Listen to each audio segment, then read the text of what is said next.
Experimental proof देना है हमें इसका।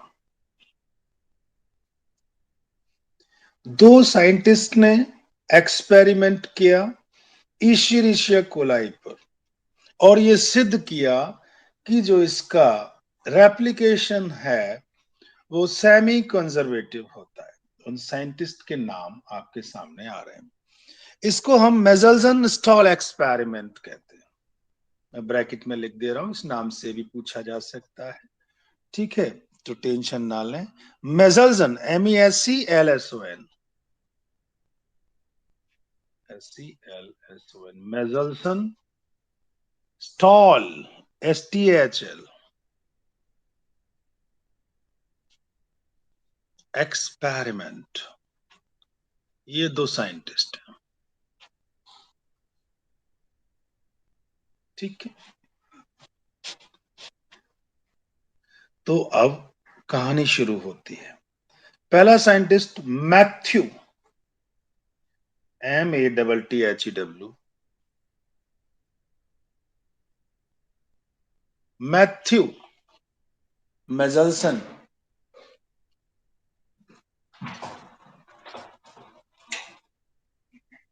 MESCLSON,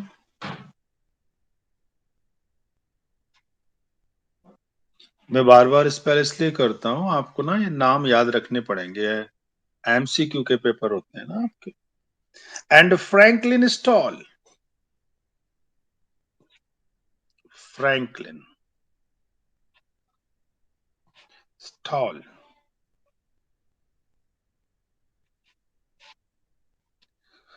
इन 1958, ज्यादा पुरानी बात नहीं है,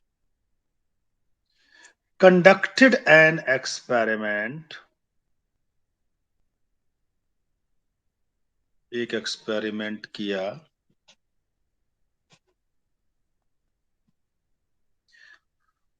ऑन या विद इकोली। इसका मैं फुल फॉर्म लिखूंगा, इशरिशिया। आप एसरसिया कहते हो, इशरिशिया आपका प्रोनाउंसिएशन कुछ भी हो। ESCHERI,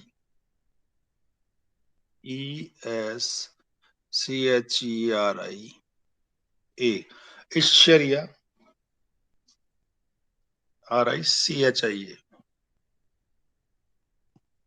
CHIA, खोली। कोली शब्द कोलन से आया है, अलग अलग अंडरलाइन नाम।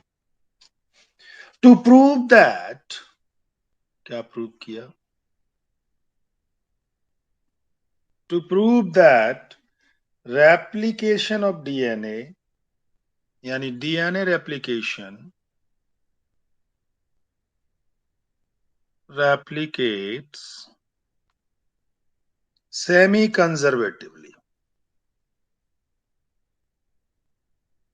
semi conservatively। आप लोगों के पास ये जो आवाजें आ रही हैं बिल्कुल भी ना आए, शांति से सुनो।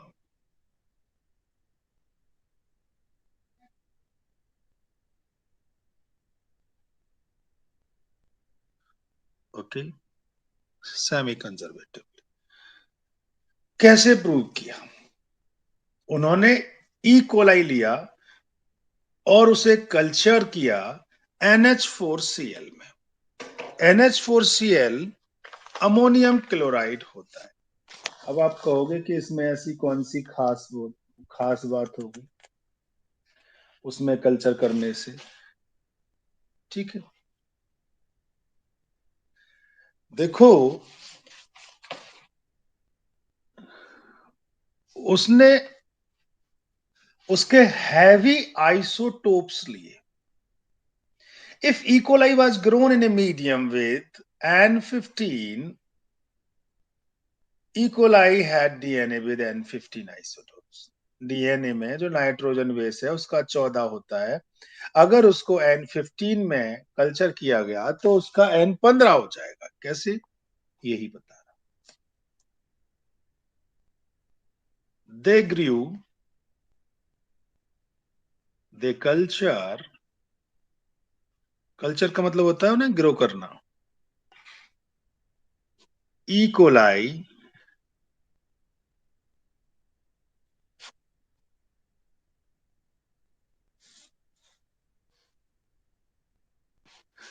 in a medium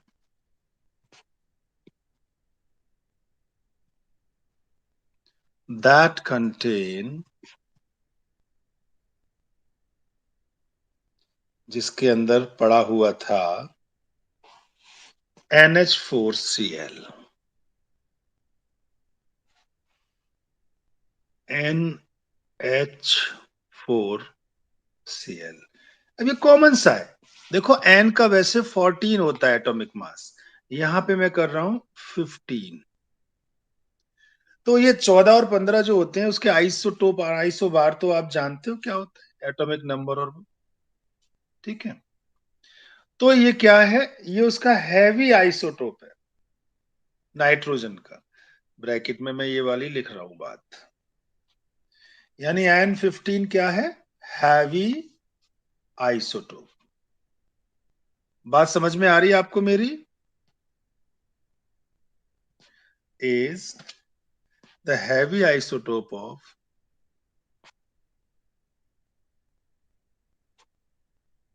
radio active नहीं है ये ध्यान रखना। पिछले वाले उसमें हमने वो लिया था रेडियो एक्टिव, जो सल्फर लिया था, फास्फोरस लिया था। ये आइसोटोप ले रहे हैं हम हैवी ऑफ नाइट्रोजन। इसका रिजल्ट क्या होगा? The result was that N15 was incorporated into the newly synthesized DNA। जो नया डीएनए बनेगा उसका N15 आएगा। बात समझ में आ रही है?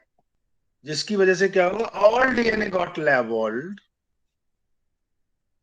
As N15। As a result,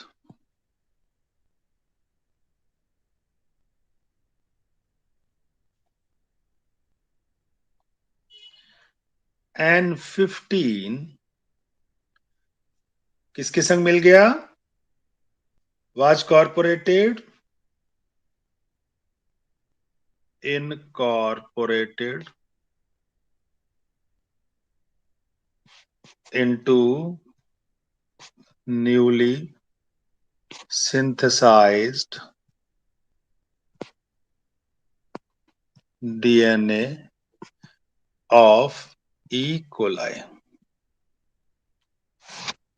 दोबारा इस तरह से समझिए, एक कल्चर प्लेट है, इसके अंदर NH4Cl पड़ा हुआ है, इसके अंदर हमने ढेर सारे E. coli डाल दिए। ये NH4Cl इसके डीएनए से मिल गया। वैसे डीएनए ये वाला होने वाला था, लेकिन इसकी बजाय क्या होगा, एक डीएनए का जो N है वो 15 हो जाएगा, नॉर्मल में जो N है वो 14 होता है। बात समझ में आ गई सभी को? क्योंकि हमने इसमें N15 डाला था, हैवी आइसोटोप डाला था।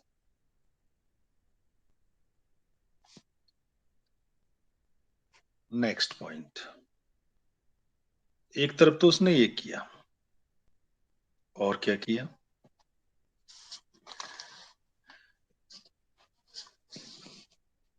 अब ये सेल्स इसने उठाई एंड ट्रांसफर टू NH4Cl, जिसमें नॉर्मल N था। यही वाली सेल अभी जो सिंथेसाइज्ड की है, दे टूक these E. coli cells and transferred to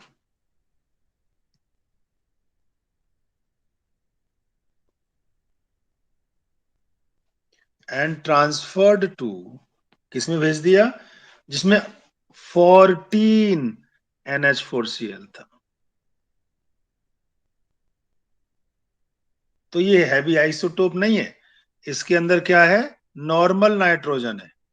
is that clear? Yes, sir. Yes, sir. Okay. Normal nitrogen medium, and एक पर्टिकुलर टाइम के बाद उसे उसमें से निकाल लिया, 20 मिनट के बाद। 20 मिनट में सेल डिवाइड कर जाती है, एक नई जनरेशन बन जाती है, ठीक है। And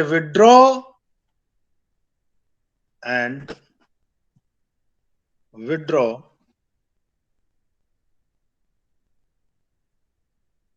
after every fixed interval, after every fixed interval, approx 20 minute। PMT में 20 मिनट, 40 मिनट, 50 मिनट, 60 मिनट, ऐसे 4 ऑप्शन दे दिए जाते हैं। फिर पूछते हैं कि आखिर 20 मिनट ही क्यों? क्योंकि ई कोलाई डिवाइड्स इन 20 मिनट्स, इसलिए। बात समझ में आ गई? मैं बीच में ब्रैकेट में लिख दे रहा हूं। यानी the DNA obtained from the culture are withdrawn and mixed with N14 medium after 20 minutes taken out, because E. coli divides in 20 minutes. Because E. coli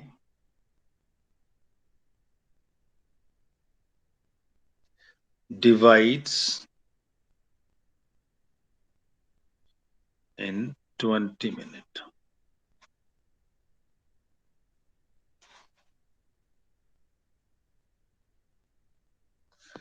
अब हर 20 मिनट बाद निकालेंगे उससे, बार बार निकालेंगे।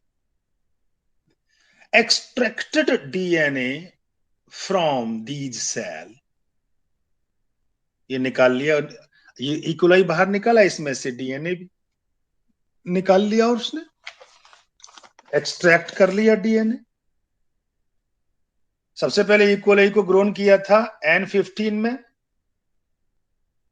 उसके बाद उसको N14 में किया, फिर cells of E coli were allowed to divide, फिर sample was taken and DNA was extracted periodically as cell division continued to check that what type of DNA is being formed now. One replication E. coli takes around 20 minutes. Those generation was first formed in 20 minutes. Is that clear? 20 minute के बाद कितनी minute में निकालना चाहिए उसको, जल्दी से बताइए। 40, 50, 60, 70?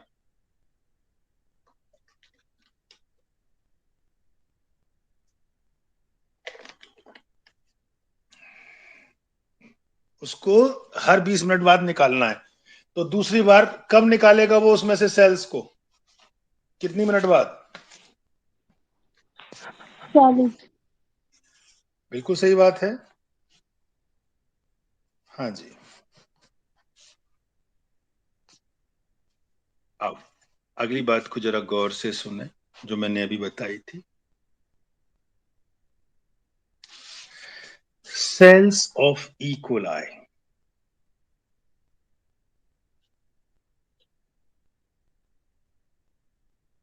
जो ई कोलाई था, वर अलाउड टू डिवाइड।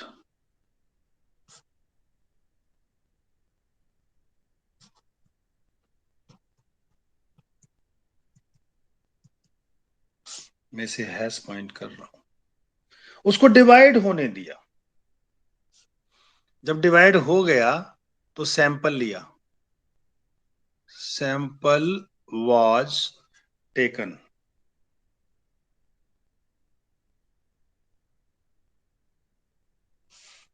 आप कह सकते हो कि उसमें से डीएनए भी निकाला, एंड डीएनए वाज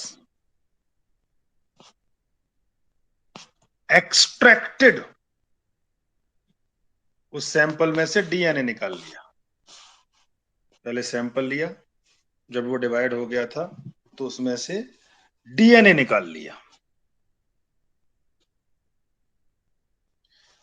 पीरियोडिकली, बार बार बार बार, यानी हर 20 मिनट बाद सैंपल लिया जा रहा है। एज सेल डिवीजन कंटिन्यूड, होता रहा,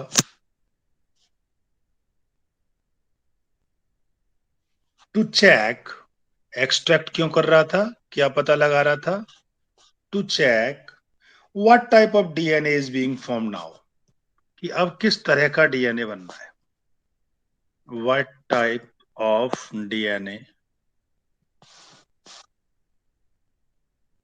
इज बीइंग फॉर्म्ड नाउ।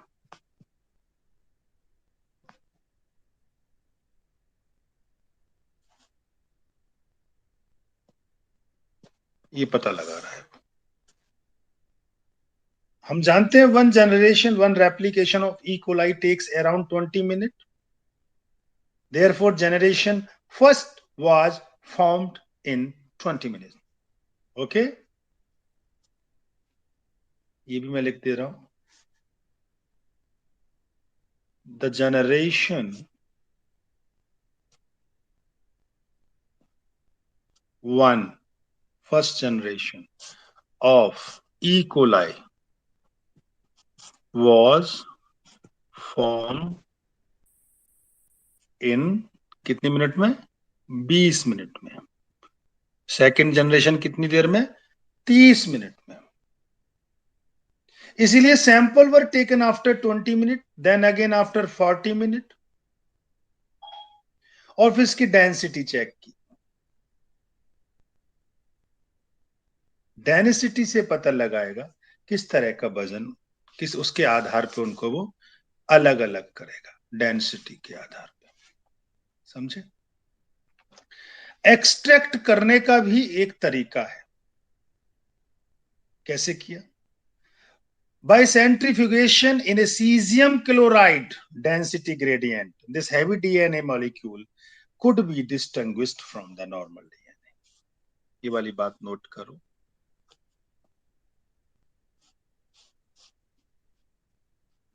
खास बात, कई बार ये ग्रेडियंट के बारे में पूछा गया है। हैश पॉइंट एक और, बाय सेंट्रीफ्यूगेशन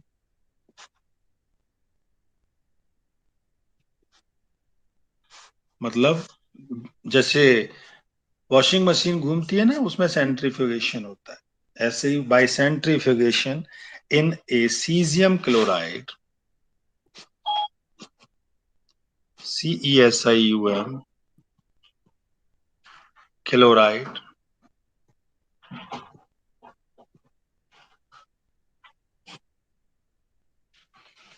इसका फॉर्मूला है CSCl,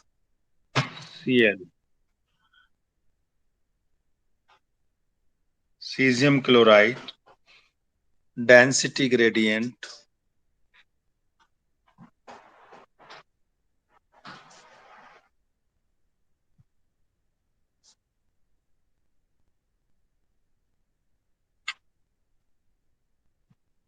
this heavy DNA molecule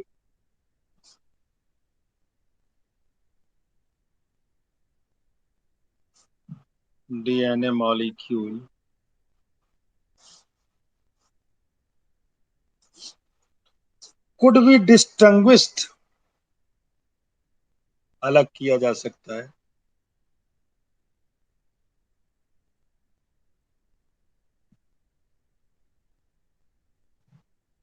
from the normal DNA, from the normal DNA।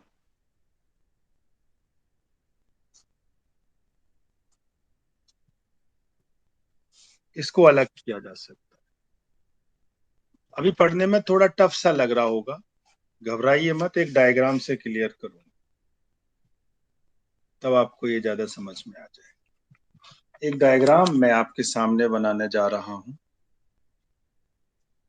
आपकी बुक में भी दिया गया है, आपके पास बुक हो तो आप उसे बुक के थ्रू खोल के देख सकते हैं डायग्राम को। तो मेरे बच्चों,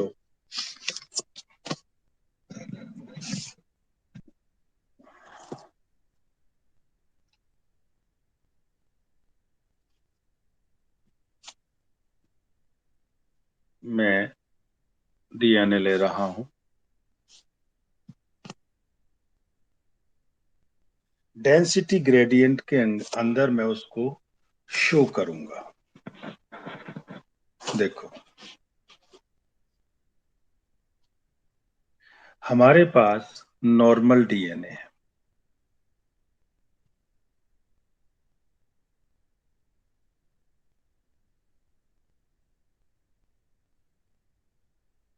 ये नॉर्मल डीएनए। जब इसको N15 के संग किया गया तो ये N15 वाला डीएनए हो गया। इसका जो नाइट्रोजन था वो 15 वाला हो गया,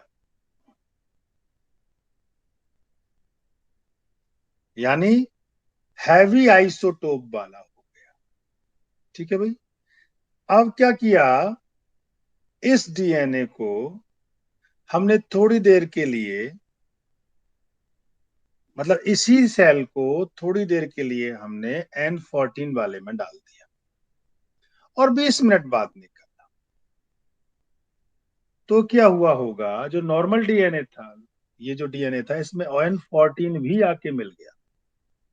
देखिए, एक डीएनए से दो डीएनए बनेंगे, ये वाली बात तो आप समझते हो ना। दो डीएनए बनाऊंगा,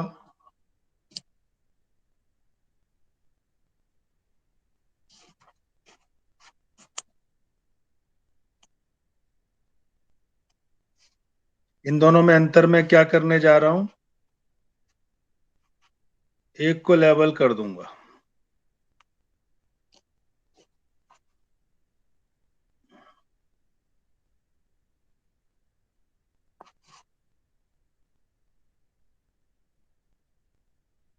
दोनों में डिफरेंस समझ में आ रहा है। येलो वाले में कौन सा है,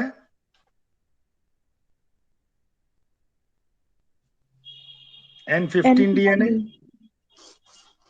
ये N15 है।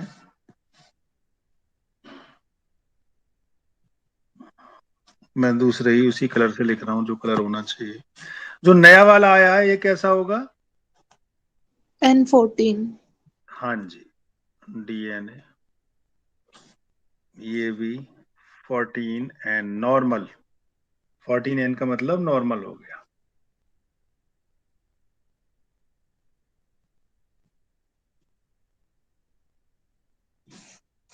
और ये येलो वाला जो है 15N डीएनए।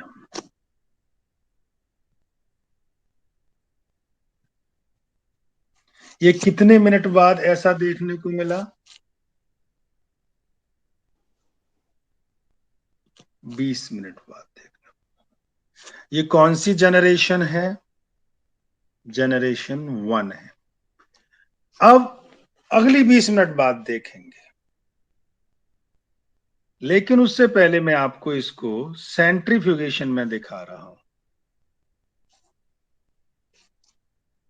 देखो, ये क्योंकि सेंट्रीफ्यूगेशन किया था तो एक ट्यूब ली होगी जिसके अंदर इसे घुमाया होगा। ये पूरी ट्यूब है। जब इसे बहुत जोर जोर से घुमाया होगा, अच्छा, ये दोनों कौन से एन है, 15N है ना, क्यों येलो वाले जो हैं। तो ग्रेविटेशनल फोर्स की वजह से इसमें एक बॉन्ड बन गया होगा, बैंड बैंड, ये बैंड है।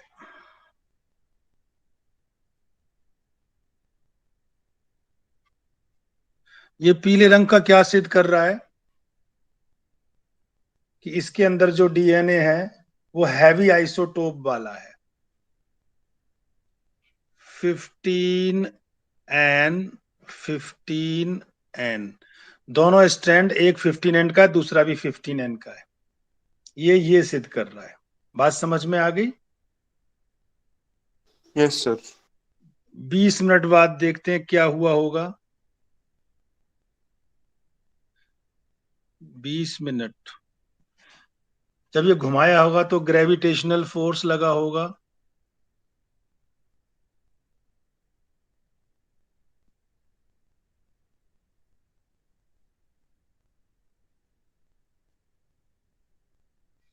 बीस मिनट बाद किसके, इसको दोबारा हमने किस में डाल दिया होगा, आफ्टर कल्चरिंग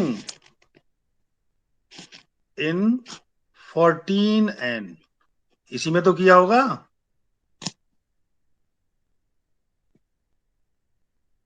मैं सेम डायग्राम दोनों तरफ बना रहा हूं। आफ्टर कल्चरिंग इन 14N, तो ये 14N जो है अब ये आके इनकॉर्पोरेट हो जाएगा। अब एक की बजाय कितने बॉन्ड बन जाएंगे, 2 बॉन्ड बन जाएंगे। बात समझ में आ रही है नहीं आ रही?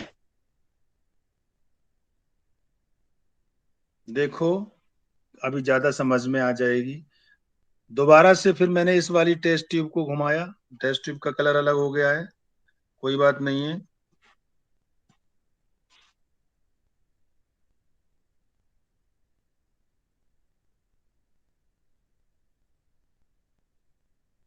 तो इसमें हमको 2 तरह के बॉन्ड मिले होंगे, बैंड सॉरी, जिसमें उससे इनकॉर्पोरेट हो गया होगा पीले वाले के साथ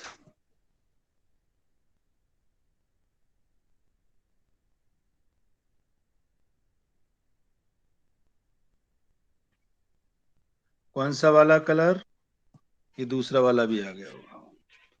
आपको बात समझ में आ रही है इससे? Yes sir. यानी अगर आप इसमें देखें तो ये जो बैंड्स हैं, ये एक तो इसमें हो गया 15N और दूसरा हो गया 14N। Is that clear? Yes sir. लेकिन 14 हल्का होता है तो मैं उससे ऊपर बनाऊंगा। ये वाली बात मैंने पहले डायग्राम बना के इसलिए मिटो रहा हूं, ताकि आपको ये वाली बात पता लगे कि हम ऐसे डायग्राम नहीं बना सकते। तो ये नीचे वाला हल्का वाला जो है, ये इससे मैं ऊपर की ओर बनाऊंगा। बात समझ में आ गई?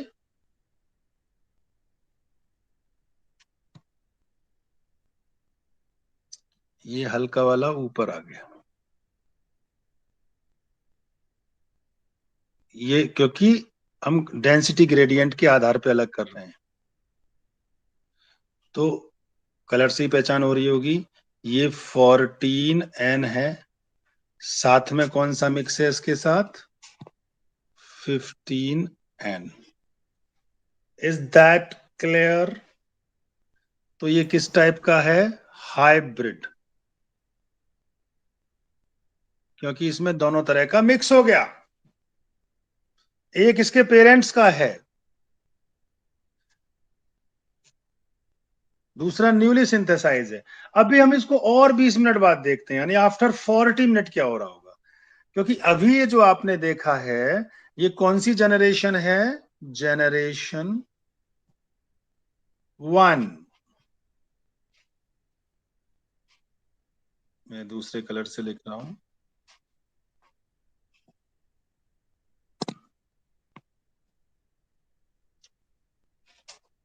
ये जनरेशन 1। 20 मिनट बाद तो जनरेशन 1 ही आएगी ना।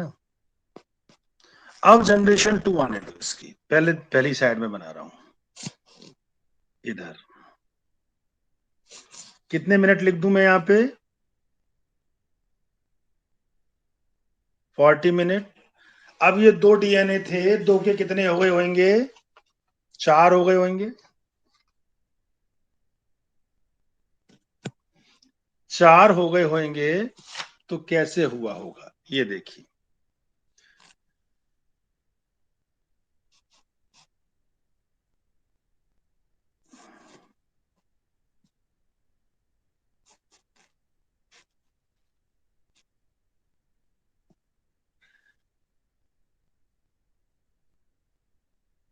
एक येलो वाला,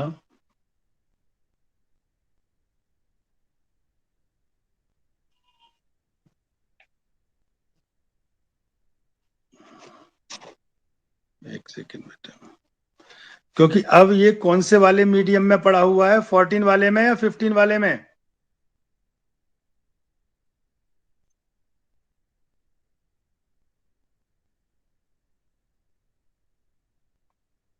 ये मैं फर्स्ट वाले डीएनए का देखो कौन कौन से ऐसे आ रहे हैं, क्योंकि दो तो ऐसे आ रहे होंगे, और खोलेंगे तो दो पीले वाले आ रहे होंगे।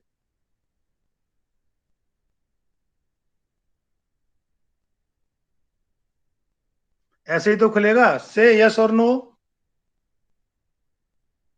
Yes sir. अब ये तो क्योंकि इन्हीं दोनों के दोनों दोनों हैं, तो ये तो पेरेंटल हो गए। अब पेरेंटल से नया वाला आके मिलना है, और नया वाला उसी का आके मिलेगा जिस मीडियम में ये पड़ा हुआ है। और ये कैसे मीडियम में पड़ा हुआ है ये बताओ मुझे अब। 14 वाले में। तो सबके संग जो अगला स्ट्रैंड आएगा वो 14 वाला ही आएगा ना, या 15 वाला भी आएगा?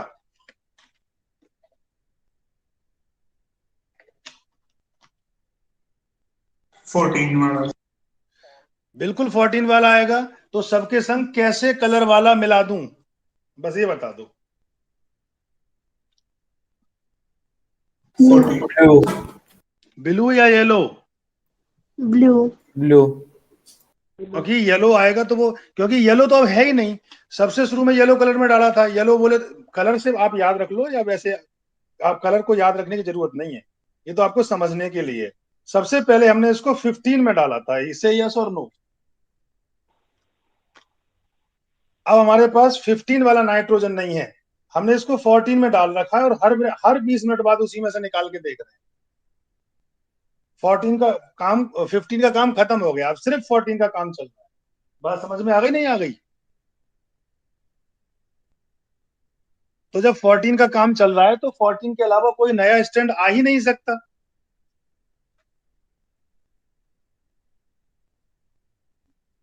हाँ या ना का जवाब दीजिए। ठीक है, तो यस हर सर। किसी के संग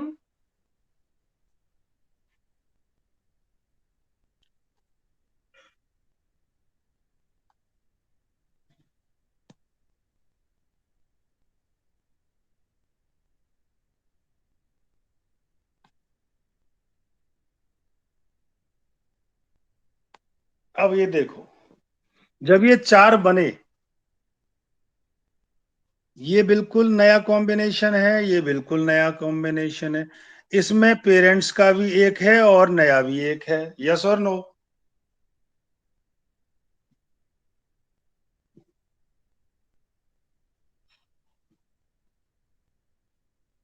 यानी इनके सामने मैं लिख दे रहा हूं, इस वाले में फर्स्ट वाले में कौन सा डीएनए है?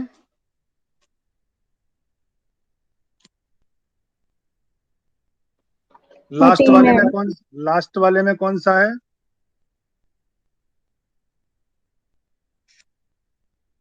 और जो मिक्स हैं उनमें कौन कौन सा है? उसमें दो तरह के स्ट्रैंड है। 14 एन डीएनए भी है, देखो ये वाला जो है, ये 14 एन डीएनए है।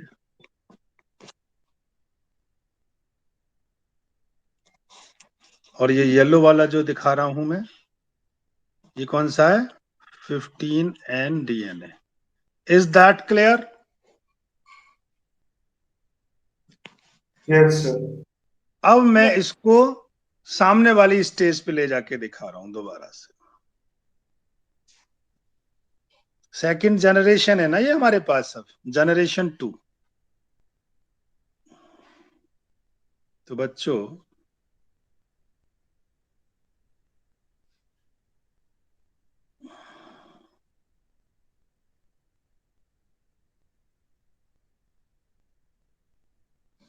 पहले वाले में दोनों बैंड मैंने चिपके हुए दिखाए थे, क्योंकि इसमें दोनों इनकॉर्पोरेटेड हैं। दूसरे वाले में ये अलग हो गए और मिक्स वाले अलग हो गए हैं, तो ऐसे अलग अलग तरह के बैंड आएंगे ना। बात समझ में आ रही है? 14 बैंड बिल्कुल अलग हो गया।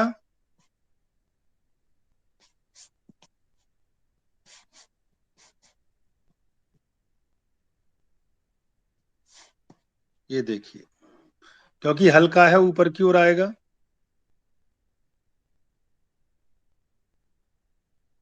ये कौन सा है, 14 वाला है या 15 वाला है? 14. तो 14N, 14N 2 बार क्यों लिख रहा हूं? क्योंकि 2 ही स्ट्रैंड होते हैं। अगला वाला कैसा लिखूंगा? मिक्स, जिसमें ऐसा भी होगा और अलग कलर का भी होगा। यस और नो? Yes, sir.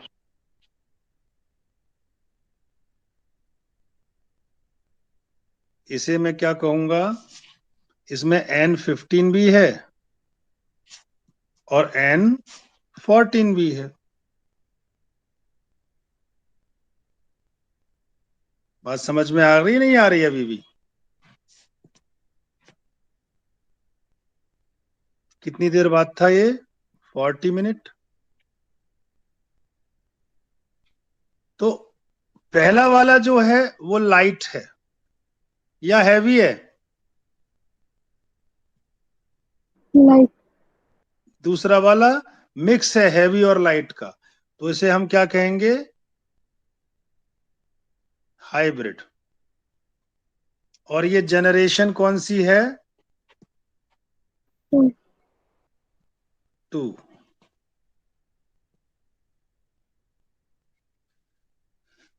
थोड़ा टाइम जरूर लिया, लेकिन आपको ये बिल्कुल समझ में आ गया होगा।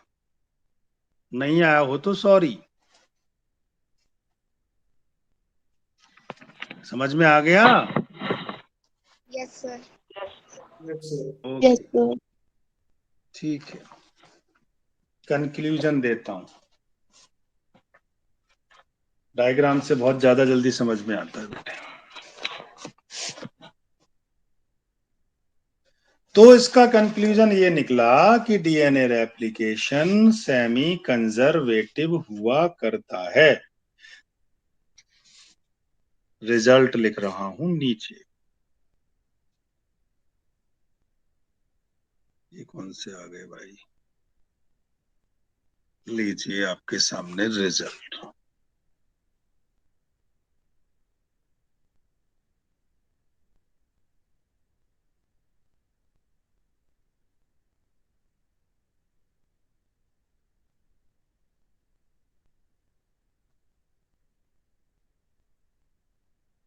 इन generation 1,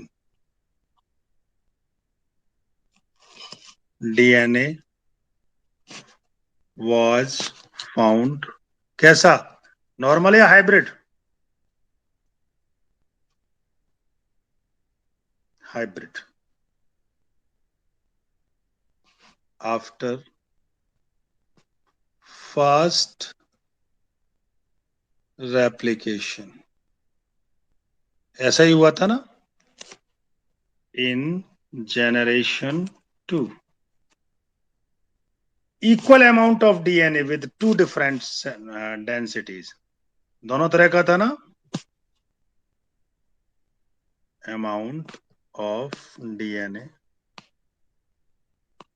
with 2 different densities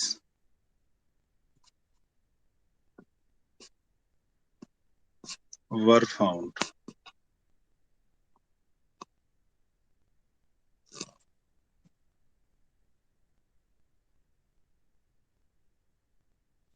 तो इसका मतलब semi conservative hypothesis could explain the entire explanation. जितना एक्सपेरिमेंट है इससे ये सिद्ध होता है। कंक्लूजन ले लीजिए, कंक्लूजन लिख दे रहा हूं बस।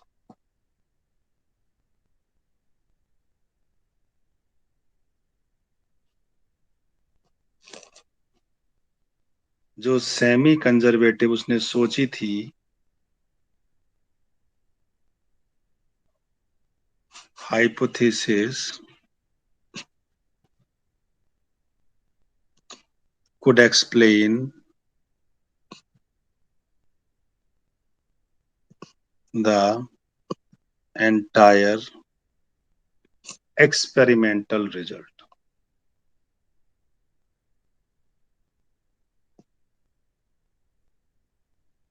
ये जो रिजल्ट आ रहे हैं ये सिद्ध कर रहे हैं कि सेमी कंजर्वेटिव है। ठीक है, या आप ये सब कुछ लिखने की बजाय सिर्फ एक ही लाइन लिख दीजिए,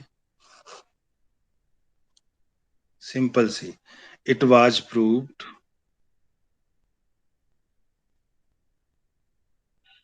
that DNA replication is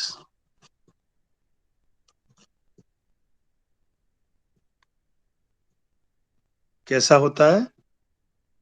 semi Semi-conservative. Conservative. Okay, so this is all for the day. कल नया टॉपिक शुरू होगा।